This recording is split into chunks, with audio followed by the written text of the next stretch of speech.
Hello, my name's Ian Watson. I am a multidisciplinary artist taking part in a virtual residency with Cardiff School of Art and Design at Cardiff Met as part of Eastern DC, and this is going to be a studio visit sharing what I'm currently up to on my project. I'll start by saying at the time of recording this I'm 2 weeks into my project, so I'll probably be interrupting this with bits of video and text and things I found along the way. I tend to start most projects with drawings. These could be diagrams to help me understand how I might achieve something, or studies of a particular image and its properties. I find that drawing is a great leveller and a way to filter things without forcing them. So I'd started drawing these images from photographs taken during lockdown walks early in 2021.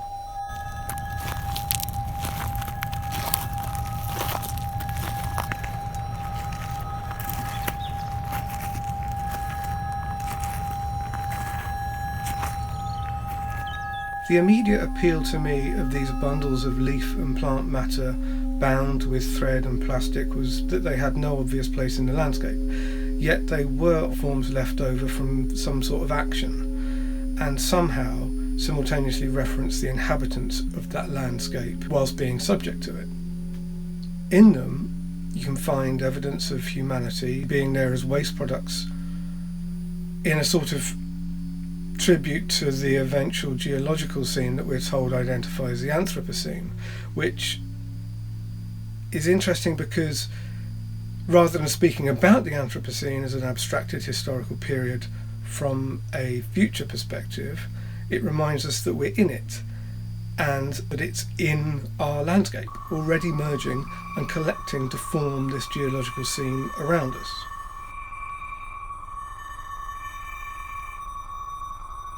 At some time, having drawn 3 or 4 of these images, I realised that the initial feeling I had over these bundles of matter, that they didn't belong, had a distinct similarity to the feelings I had when looking at the output of artwork generated by artificial intelligence.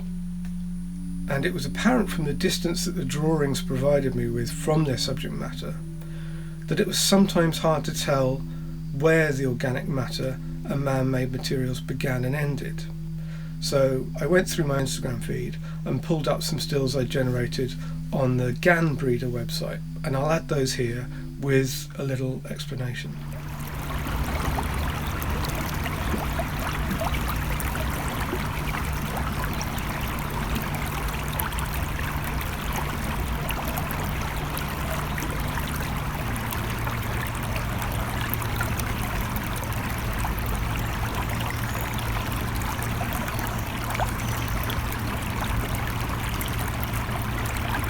So, images of the type found as output from GAN Breeder, for example, have a distinct relationship to play and a similarity to parlour games like Consequences. This use of AI perhaps strikes a chord because of its disarming immediacy.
finding how it can be used is how I've got here, really, because I've found this analogue of data in nature, likening the GANs to the output of GANs to the drawings that I've made and to these bundles that I've been finding at the riverside. And that analogue feels really exciting because there's a sort of referential feedback going on. There are feedback cycles in nature. There are feedback cycles in aspects of human creativity.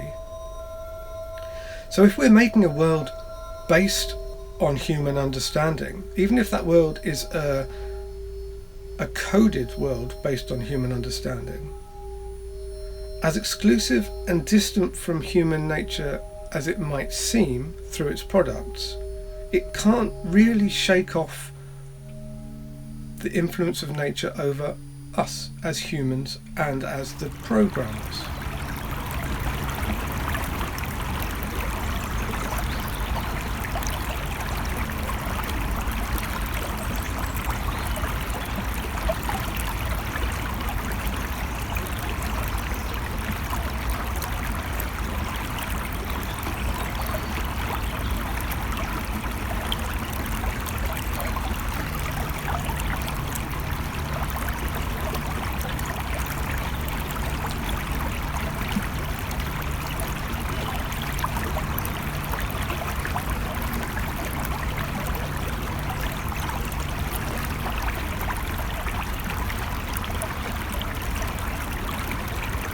It could be said that the river and its subjects have their own generative adversarial network, derived from fluid dynamics and the materials of natural and man-made waste.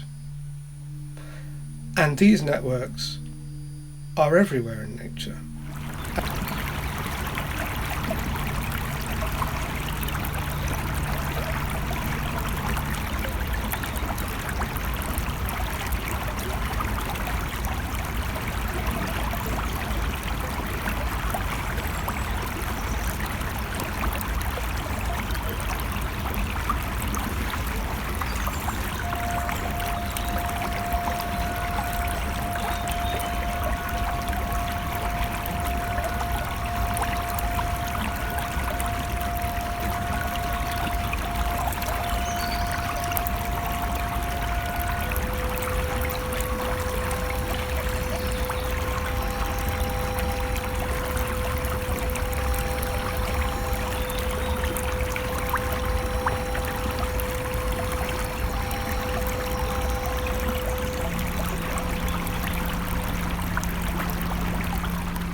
Something I should add before finishing this is that around the time of the riverbank walks, I was also experiencing tinnitus, which apparently is a common byproduct of lockdown. So being outside was really helpful. And while I was inside, I decided to try and synthesize ways of experiencing soundscapes that I couldn't entirely predict, but that would help hide and mask the experience of tinnitus. I did this in a few different ways. One was programming a synthesizer to play in a generative manner, and then I moved on to building some simple noise generators from scratch. Some of this I'd done before, but some of the circuits were new to me and were things that I knew would behave in a more organic fashion, that were fairly easy to adapt to powering them directly from a small solar panel. And I like that because it makes them subject to their environment. They rely on not just power from the sun, but they can be powered by electric lights, or even a phone light or a bike light, something like that. And something that I'd like to try out is using them alongside video projections. Aside from their sonic output, they could also be useful in controlling other aspects of an installation environment, and that's something I aim to achieve in the next couple of weeks.